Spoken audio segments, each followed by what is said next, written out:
I even have a lab coat, to protect me from bad ideas. But we take seriously the notion that philosophical concepts are best thought of as the products of engagements with the world, and it's through that engagement with the world that you can test those philosophical hypotheses to see whether they're better or worse, and there's different ways to reject them. We actually don't just make this shit up. Or if we do, you know, when we discover that the stuff we made up is not actually fitting with any of the evidence we can marshal in its support, then in fact we might have to give it up. And philosophers have been known to change their minds, believe it or not.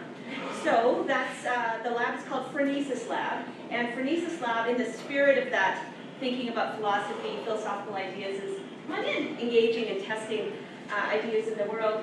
We have a lecture series. Welcome. No worries.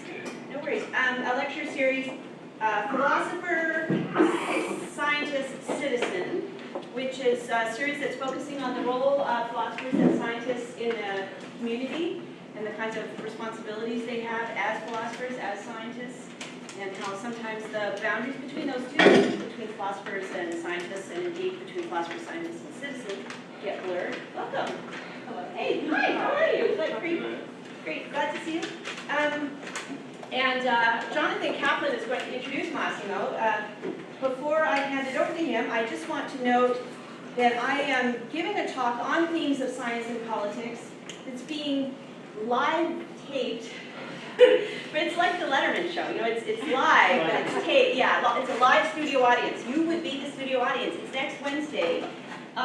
It's a radio show on philosophy, believe it or not, and it's on NPR, so you know people do listen to it, and they've got me as the guest that's going to get grilled next Wednesday, and it's going to be filmed, recorded in Whitcomb Hall, which is over there. Wednesday, it's at 7. Doors open at 6:30. But there will be. I will have to field questions from the audience. Now, the nice thing about it being pre-recorded is that, of course, if there'll be lots of opportunities for them to edit me, and you, apparently. The new phrase is, if people ask questions that are actually them trying out their new TED Talk, that gets edited. So I love that TED Talk is like kind of a metaphor for going on and on and on. All right, without further ado. He already had 2 PhDs in hand, one in genetics and one in evolutionary biology. He had tenure and he was running a very successful biology lab. But after we collaborated on a couple of papers together, he got into his head that he really needed another PhD. So while continuing to run his lab, he joined the philosophy department at UTK, finished his PhD, and became my first, and to this day, still my only successful PhD student. It was actually really great. My placement record right now is 100%. My only student left the PhD program and slotted himself right into a full professorship. After he left the University of Tennessee, he went on to New York, where he was in the biology department for a while, and then made the big leap to becoming a full-time philosopher. He's now the K.T. Ernie Professor of Philosophy at the Graduate Center of the City University of New York. His research interests include philosophy of biology, the relationship between science and philosophy, and the nature of pseudoscience. And he's known still, both for his technical work in biology. He has over 135 technical papers published, and in philosophy. And also for his extensive public outreach, including several books aimed at a general audience, including Philosophy of Pseudoscience, Reconsidering the Demarcation Problem, Answers in Aristotle, How Science and Philosophy Can Lead Us to a More Meaningful Life, and Nonsense on Stilts, How to Tell Science from Bunk. He was elected as a fellow of the American Association for the Answer to Science for fundamental studies of genotype by environment interactions and for public defense of evolutionary biology from pseudoscientific attack. I think this is a wonderful recognition of the ways in which he moves back and forth between technical work and public outreach, both in his work as a scientist and as a philosopher. His talk today, as Sherry mentioned, is part of the Phronesis Lab's Visiting Scholar Series, Philosopher, Scientist, Citizen, and is titled Pseudoscience Exploiting Public Trust. We'd like to thank the School of History, Philosophy, and Religion, as well as the School of Language, Culture, and Society for their support of this series. And I'd like you all to please join me in welcoming Massimo Pigliucci. Embarrassing introduction as usual. Okay, so yeah, speaking of PhDs, by the way, right? So that caption there says, I was just checking your records, critic, and you have a PhD in pseudoscience, which is clearly not a good thing, or at least it shouldn't be a good thing. So what I'd like to do today is sort of set up the idea of the science pseudoscience, what in philosophy is called the Demarcation Problem, ever since Popper. We'll start by taking a look at why care, why do we care about this thing to begin with. Then I'll give you a very brief, very condensed, and very selective history of the debate on philosophical grounds, mostly touching on Popper, Loudon, and responses to Loudon. And then we'll conclude again, sort of zooming out why this is relevant with a specific example of this discussion. And then hopefully we'll have enough time. I know we have a class after this, but enough time for the Q&A, because that's the part that I'm really excited about. I already know about the talk I've heard before. So Massimo, I should say what I didn't say is, because we're now stuck down to an hour, I'm going to buy soda and salsa and chips at Bombs Away for any students across the afterwards, so we can continue the conversation beyond that. And beer. Well, yes, okay. sorry, that goes without saying, but I can't buy beer for students. Yeah. Fair enough. But, I hate want that, soda. but I shouldn't, right? All right, so what is the problem exactly that we're talking about? Well, broadly speaking, we're talking about the difference between these two things, even though this is the simple version of the problem, right? So you've got astrology on the one hand, astronomy on the other hand, and I hope that most people here would agree that there is in fact a significant difference between the two. One is a pseudoscience, the other one is a science. Things get more complicated, as we will see in a few minutes, when in fact there are borderline issues and areas of inquiry or of investigation that actually it's generally hard to tell on which side of that divide they might be, why they are on one side rather than another, and in fact they may be moving over time between sides. Now, why do we care precisely? I think for at least 3 reasons. The first reason is genuine intellectual inquiry.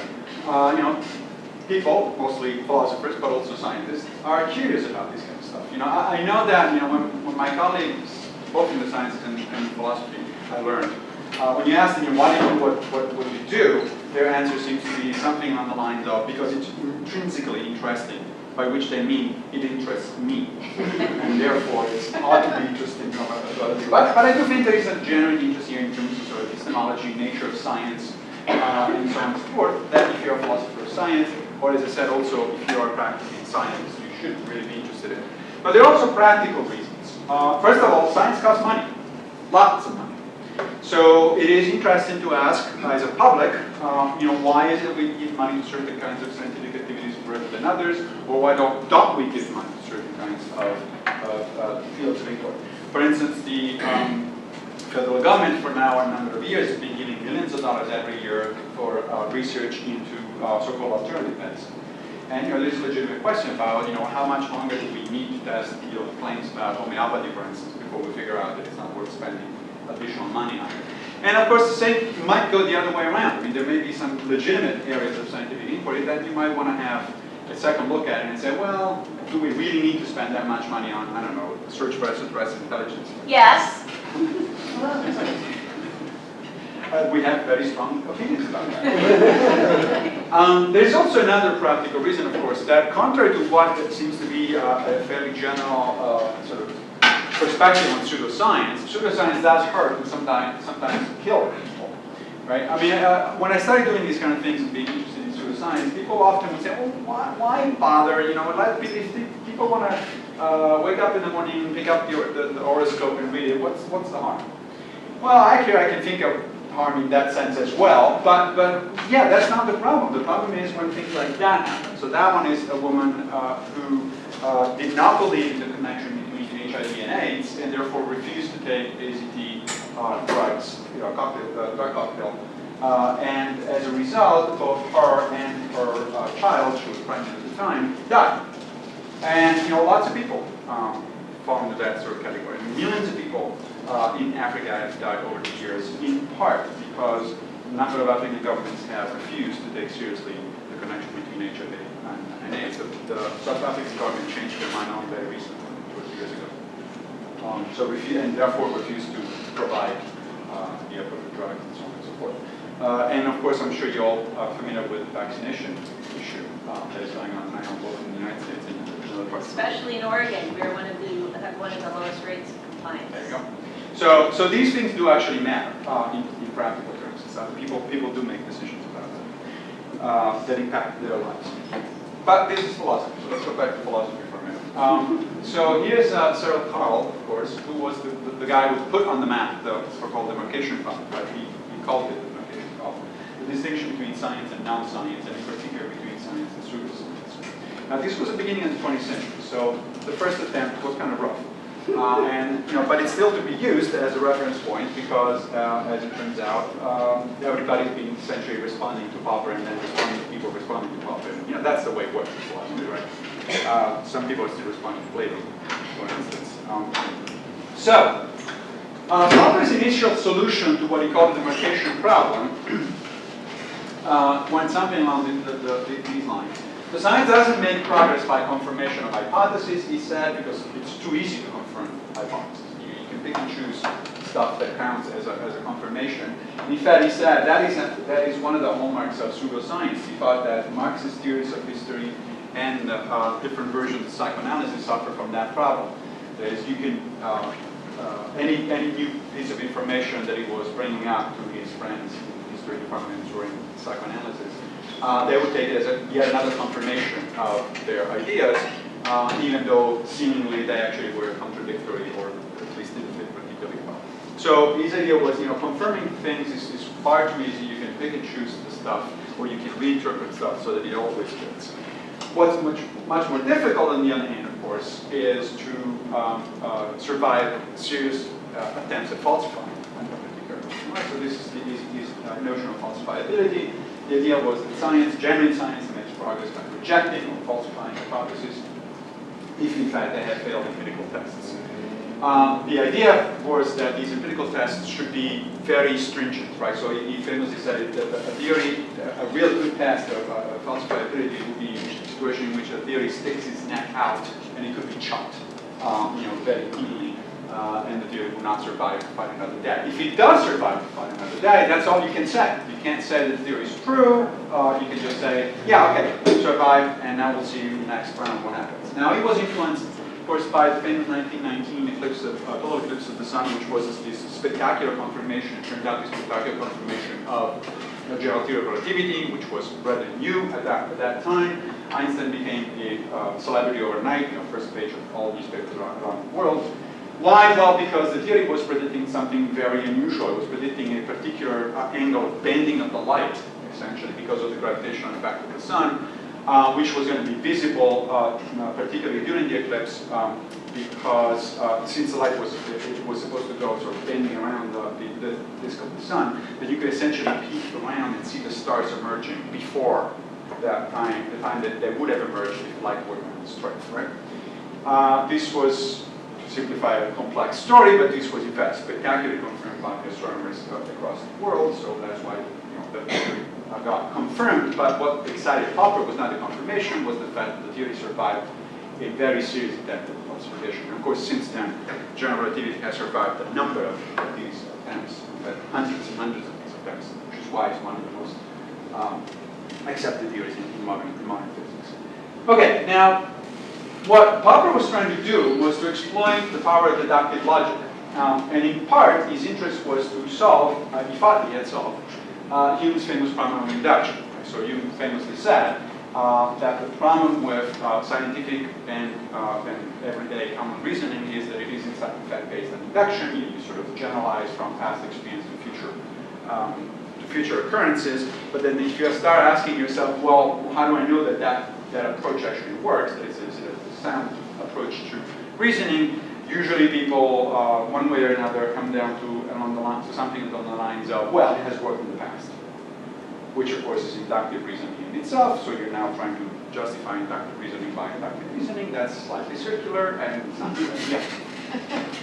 So Popper thought that, aha, but I got the answer to this thing because now I'm putting science itself on deductive grounds, right? So as in, if the theory of relativity predicts that there should be bending of the light of a particular degree, and I do not find that bending of the light, therefore the theory is wrong. If I do find it, I can't say anything. But if I don't, then I can reject the theory on deductive grounds. That's what I just told. Pretty much. Now, the problem is, of course, that it's not quite that easy, right? So there is issues with this approach, some of which were actually known before Popper wrote this stuff on falsification. And these issues are currently sort of summarized under what is known as the Duane-Quine thesis. It's actually plural because there are two different theses, although they're related to each other. And this is why the falsification, or at least naive falsification, as it's sometimes referred to, doesn't work, right? So Pierre Duane was a physicist and who was interested in quantum physics. And he pointed out that scientists very often, in fact always pretty much, have to rely on a number of auxiliary hypotheses and other assumptions which are not part of, they don't make up the focal hypothesis. So when you're testing an hypothesis such as the general theory of relativity, you're not just testing the general theory of relativity, you're testing a bunch of other assumptions, including everything like, the theory of optics on the basis of which telescopes are working, for instance. The instruments, the calculations, all these stuff gets tested at the same time. It's part of the whole. And therefore, if something goes wrong, you cannot say, oh, well, the theory must be wrong. It could be something else. It could be one of the ancillary hypotheses, it could be one of the instruments, it could be one of the calculations, all sorts of stuff. So that's why you need to repeat the experiment under different conditions, changing various things until you're actually reasonably sure that what was wrong was in fact with the theory and not with any of the ancillary hypotheses. So any straightforward falsification is just not possible. Later on, Quine sort of expanded that with his famous idea of the web of knowledge, where he says, well, not only scientists do this, but in fact, all our knowledge is connected in one way or another, more or less directly, all the way up to making assumptions that go all the way to sort of the basic structure of logical reasoning, the basic structure of mathematical reasoning, and so on and so forth. Like reliability of our senses, everything like that. Therefore, if something goes wrong, not only one of the ancillary hypotheses will actually be culprit, it could be that any of these other stuff that makes up the full web of knowledge. Now, of course, you don't investigate the full web of knowledge in any particular instance. Who has the time? Who's got the time, right? But the logical point is well drawn out, right? It's like, so that these two things mean that any straightforward type of falsification is just not going to work. You have to be much more careful, much more detailed than that. Let me give you an example. So from the history of physics, right? This is Newton when he was a young and fashionable boy. Hot. Really? Is that a photograph? No. Yes. That was that, like the first edition of Homer that somebody was looking at. So that's Newton. And that's the planet that shall go unmentioned. Or I'll mention it. It's Uranus. There's no way to pronounce Uranus without making it sound like it's what it sounds. I checked, as it turns out.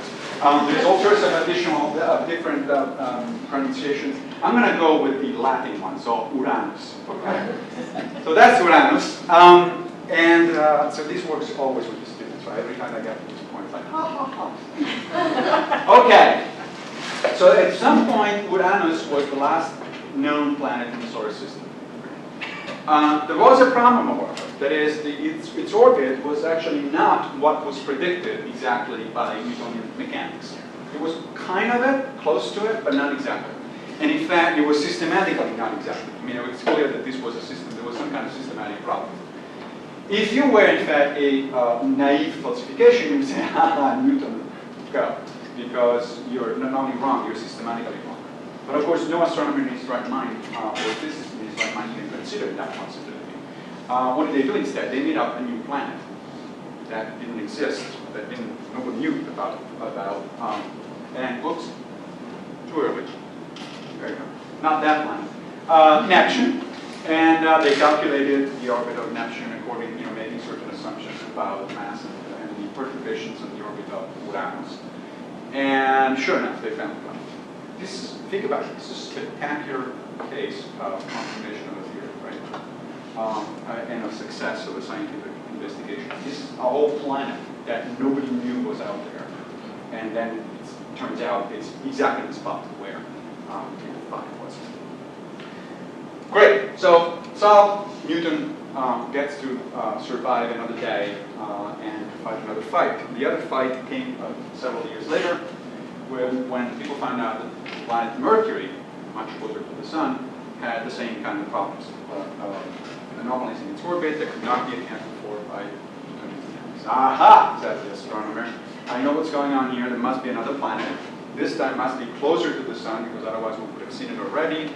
So let's make the usual calculation. We know how the trick works, and we'll find a new planet. They were in fact so sure that the planet was going to be there that they named it before actually observing it. The name was Vulcan. Probably a little bit of practice. No, actually no. This is way before Star Trek. Good. Good history there. That is. Yeah. But they pointed the telescope several times, and Vulcan was nowhere to be found. In fact, Vulcan doesn't exist. There's a good reason it's never been found. What happened in this case? Well, in this case, Newtonian mechanics really did fail. Mercury is so close to the sun that relativistic effects do get into, and they need to be taken into account. And so this is actually a spectacular case of falsification of Newtonian mechanics. But notice that these two examples are essentially identical. The same exact thing happened, except that in one case, the theory was retained. Now, despite that apparent falsification, in the second the theory was abandoned. Why? Because people did check the ancillary hypotheses. They did check other possibilities. It took decades. In that case, it took a few years in this case. So clearly things are not as simple as Popper initially at least thought. Okay. So that sets the stage for jumping ahead for a few decades, and getting to 1983, when Larry Lauder, University of Pittsburgh, I don't know actually if he was there at the time, but certainly he's there now, right? Wrote this famous paper as a result, as it turns out, of a debate with Michael Cruz, which originated out of this very famous trial about creation science in Arkansas. And they were, on the same side in some sense, but not really from a philosophical perspective. They were both not particularly convinced by the creationist argument, but for very different reasons. At the end of that debate, Loudon basically became convinced that that the whole idea of a demarcation project in philosophy science was just misguided, and we should abandon it. It's like we're not going to go anywhere because something, by the way, that did have an effect. Talk about having a negative effect on the field. In fact, after 1983 and until very recently, almost nobody published on the demarcation problem. Because everybody believed that Loudon was correct. There were a few exceptions here and there. But the first collection, large collection on papers on the demarcation problem actually appeared just a year ago. And I'll show you in a few minutes where you can find it on Amazon. Because I co-edited it. So let's see why Loudon thought, because it's interesting to learn from his objections, what exactly Loudon thought was the problem. So he said that the demarcation problem hinges on what he called three meta-philosophical considerations. I really cringe every time that I hear the word meta anywhere, especially meta-philosophical. I don't know what a meta-philosophical consideration is. I think these are actually three just straightforward philosophical considerations. You don't need the meta. What are they? Well, he asked the following questions. He said, what conditions of adequacy should proposed demarcation criterion satisfy? Fair enough. Right? It's like, what is it exactly? How is this thing going to work? Is the criteria under consideration offering necessary and/or sufficient conditions for scientific status? So he's thinking about a standard classical definition of a concept in terms of necessary and jointly sufficient conditions. And then third is what actions or judgments are implied by the claim that a certain belief is scientific or unscientific or pseudoscience. These are fair questions. The answers to these questions are problematic. I think the answers that long. So first of all, let's start with the conditions of adequacy. Loudon thinks that philosophers have to agree with whatever separation between science and pseudoscience scientists come up with. He says, that's got to be the criterion. Whatever the criteria to see if you're actually right. So whatever criterion the philosophers come up with to discriminate between science and pseudoscience, it has to yield the same kind of output that a scientist will look at and say, yeah, that's a science, that's not a science. And I'll say, the hell with that. Broadly speaking, yes, but I didn't switch from science to philosopher so that I didn't get to tell the scientists what to think. That was the whole point. So there's no point in doing philosophy if you just roll over and let the scientist decide whether your work is worth it or not. So what I think should happen instead is something like this. I mean, you're not going to be able to read the details here, but this is a cluster diagram. And there's a reason why it's a cluster diagram. I'll get back to that in a minute. That sort of lumps together, brings together certain groups of disciplines. So over here you have things that I would consider definitely established science, such as particle physics, evolutionary biology, molecular biology, things like that. Climate science Climate out there, science. good for you.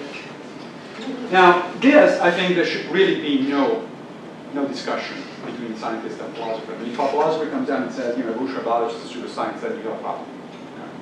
Down here, same idea. These are true pseudosciences. These are unobjectionably pseudosciences. You got astrology, HIV, denialism, intelligent design creation. If a philosopher comes up with a classification of sciences as pseudosciences where these don't come into the pseudoscience, I think there is a problem. However, in between, there's a lot of stuff where we could have reasonable discussions and we could in fact disagree with the pertinent group of scientists. So for instance, over here, you got this so-called soft sciences, economics, psychology, sociology, things like that. Well, the status of some of these or some of those theories within those is in fact debatable. There are professionals who think that they're doing science, and there are professionals who are saying, well, maybe not, or sort of, kind of. Over here, there is what I would consider proto or quasi-science, so the search for extraterrestrial intelligence, for instance. It's like, yeah, it's science, it's done with radio telescopes, it's done by astronomers, it costs a lot of money.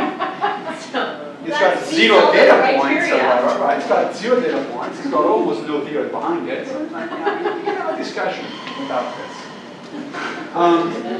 Evolutionary psychology, I think it's a debatable enterprise.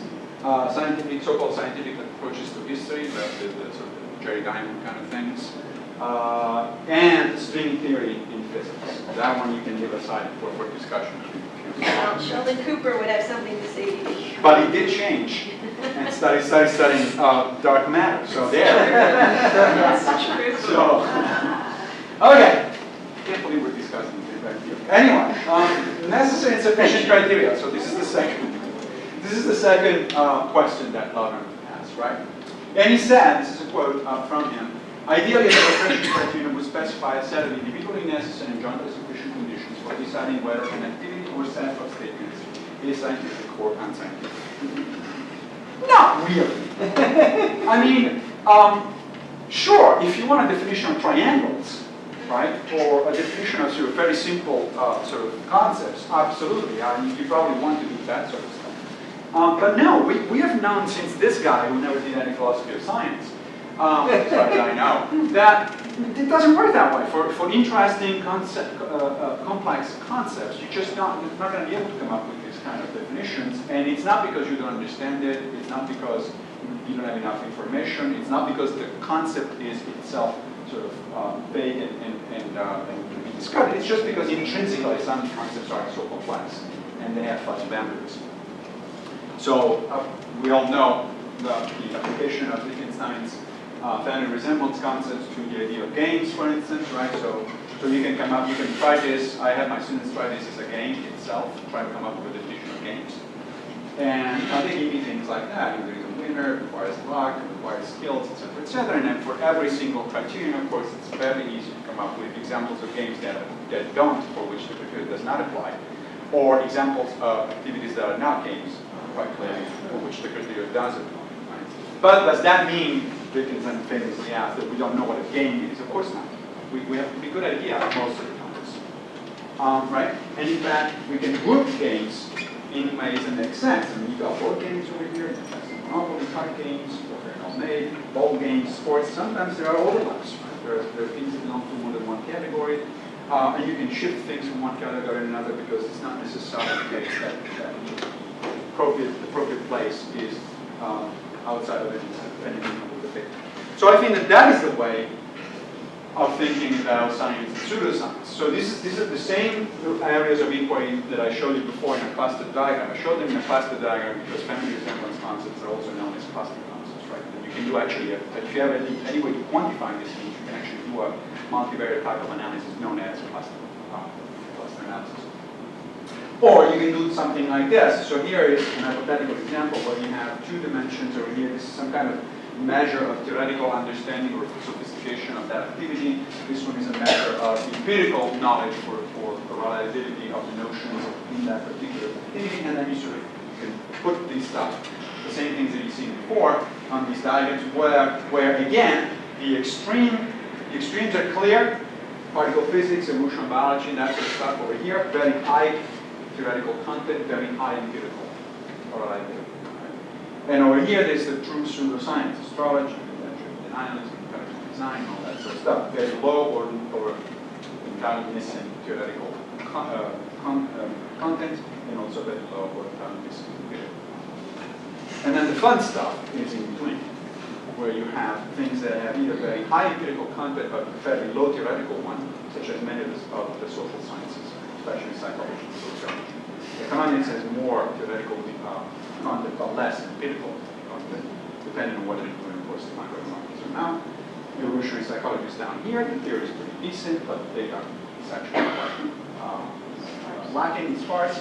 And then you got string physics, which has a very high content, in fact, arguably the highest theoretical content and the lowest empirical content of them all, which is reason why it's down here as opposed to up there, at least for the moment. So what happens when you look at things this way? What happens is that you're using a type of logic known appropriately enough as fuzzy logic, which is not fuzzy in the, as I said, the sense of we don't really understand it. It's fuzzy in the sense that it inherently yields. It's a way of dealing with concepts like the ones that I showed you.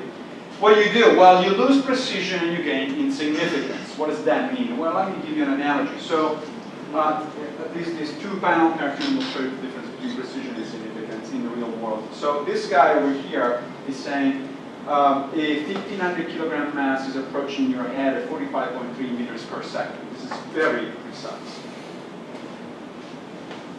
That guy says, look out. Which is not quite as precise, but it's much more significant, especially if the mass is actually about to hit your head. So sometimes it's okay to trade that sort of thing, especially when, in fact, it is inherently impossible to provide that kind of very precise account of something. Just because you don't provide a precise account, that doesn't mean you do not have an account that is forthcoming. Third question that the Laden posed: what judgments are implied? Now, this is a somewhat longer quote from Laden, but let me go through it quickly, because it's important. Precisely because the demarcation criterion will typically assert the epistemic superiority of science over non-science, the formulation of such a criterion will result in the sorting of beliefs into such categories as sound and unsound, respectable and cranky, or reasonable and unreasonable. Philosophers should not, this is important, should not shirk from the formulation of a demarcation criterion merely because it has these judgmental implications associated with it. Quite the reverse. Philosophy, at its best, should tell us what is reasonable to believe and what is not. Okay, I'm on board so far. But, he says, the value-loaded character of the term science and its content in our culture should make us realize that the labeling of a certain activity as scientific or unscientific has social and political ramifications which go well beyond the taxonomic task of sorting beliefs into two piles. Well, no kidding. That's what we're doing. Because if the whole point was just to sort beliefs into two piles, who cares? Right? That's not, that would be a sterile exercise. It seems to me that Laden is in this kind of situation. Somewhere in the labs of Duncan Hines. A cake? Yes. Cake have cake. Yeah, oh, have cake. And eat it too. Right? So that's exactly like when the guy says, let's keep this quiet, shall we? I think that's the situation when Laden finds himself. I mean, on the one hand, he says, yeah, of course philosophers are supposed to be in the business of rendering judgment on things that are acceptable, unacceptable, reasonable, unreasonable, and so on and so forth. But if you do that, there are consequences.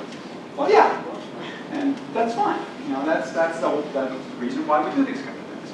And in fact, there are consequences. So the situation, as you probably know, is pretty dire. The situation on the ground is pretty dire. So these are National Science Foundation surveys about the acceptance of pseudoscientific beliefs in the American population over 3 periods: 1990, 2001, and 2005. In each one of the 3. So 2005 is the lightest color? color? That's right, the lightest color. Right? And despite the fact that you do do see some differences here. First of all, some go down, some go up, and all that. On average, essentially, statistically, there's a difference. That's the heartening part is that over decades, these things don't change. But what do you have here? Well, this is this says that about 50% of Americans believe in extrasensorial perception. About 30-something, 30 to 40% believe in haunted houses, and so on and so forth. I mean, you get about 30% ghosts, and we see. My favorite is this one. About 20% of Americans believe in witches. What? Oh, that's kind of vague. Yeah. It's like for Halloween or something. No, in general, that's the problem, right? Not just for Halloween. So it's clear that there is a problem. We do have a problem here in terms of sort of the disconnect between science and the general public. This isn't just a question of, well, I don't know that it's a good idea to vaccinate my kids, which arguably it's a much more sophisticated question than any of these.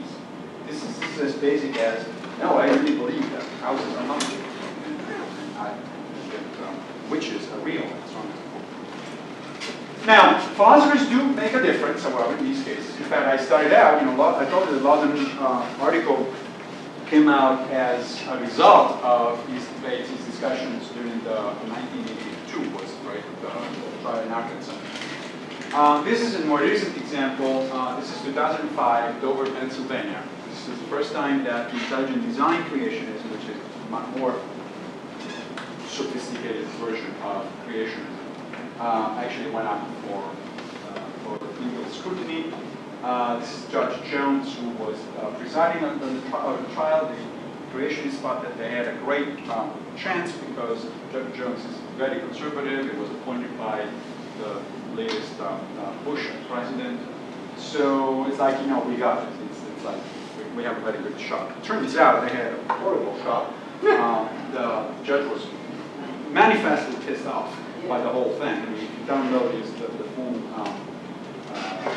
decision by Judge Jones, it's really one of the most clear and stern rejections of these kinds of approaches by creationists that you can find around. And part of that happened because these two people, among others, were witnesses on the side of the evolution, on the evolution side. Barbara Forrest and Robert Pennock, these are philosophers. This is becoming now a situation more and more common, where not only scientists, but philosophers are called to testify as expert witnesses on these kinds of situations. Why expert witnesses? I mean, we're talking about science and pseudoscience. If a lot of them were right, all you needed were the scientists. Like, just ask a scientist. But the judge, on purpose, in fact, the entire case, the entire Dover case, was built in part. They did have scientists, of course, evolutionary biologists, but they also, on purpose, brought in philosophers because, after all, this is in fact a meta question. This truly is a meta question, not a meta-philosophical question, but a meta question.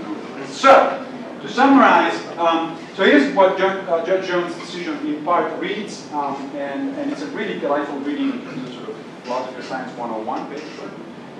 We find that ID fails on 3 different levels, any one of which is sufficient to preclude the determination that ID is science. They are: 1, ID violates the centuries-old grand rules of science in permitting supernatural causation. 2, the argument of irreducible complexity, which is central to ID, employs the same flawed and illogical contradictorism that doomed creation science in the 80s. In fact, this is the analogy to Arkansas trial. Number 3, ID's negative attacks on evolution have been refuted by the scientific community. Expert testimony reveals that since the scientific revolution of the 16th and 17th centuries, science has been used to search for natural causes to explain natural phenomena. So, all of that put together, here's my answers to Lovin's questions. Remember, the first question was, what conditions of adequacy should proposed demarcation criterion satisfy? My answer is, well, a viable demarcation criterion should in fact recover much, but not necessarily all of the intuitive classification of science and pseudosciences that are generally accepted by scientists. There is room for genuine disagreement, genuine discussion about some of these areas. Second, is the criterion under consideration offering necessary sufficient conditions for both? And there is no, but you don't need it. In fact, you don't want it, because you know you're not going to get that. What you do want is a different approach. Demarcation should not be attempted on the basis of a small set of necessary conditions, because science and pseudoscience are in fact inherently attempted to its concepts. So a more sort of Wittgenstein approach. Louder for our public. Louder for the public. Yes, better resemblance. And then finally, what actions are or judgments are implied by the claim that a certain belief or activity is or is not scientific? All philosophers ought to get into the political and social threat, right? Raised by the discussions about the value or lack thereof of science and pseudoscience. This is one of the areas where philosophy matters outside of academia. This is not just an academic discussion. It is also an academic discussion, of course. But it is one of those things that a lot of my colleagues are still very uncomfortable doing. Getting out there, let's say, for instance, in a court of law, or in an op-ed in a newspaper, or in a lecture to the general public, and say, no, this is really a problem. If you think that way, it is a problem. Here's why there's a problem. Join in the discussion. Make sure that people actually hear the philosophers, not just the scientists. They barely hear the scientists anyway. So it might as well add voices of support. So this is mostly what I wanted to say before we get into the Q&A. There's a lot more to be said, of course, and you find a number of essays on the demarcation problem in that book that I co-edited with Martin Lowry at the University, Philosophy of Pseudoscience, Chicago Press. The first 5 chapters are all interestingly responses to Laudon. And the nice thing that we found out was, we submitted chapters independently. And then we got to read them, and they were essentially making the same points that I just made. So independently, 5 different philosophers, and they write essentially the same kind of things, which was nice. Sometimes that happens. Sometimes that happens. They say that philosophers never agree on something. That's an option. All right, thanks very much. That was it.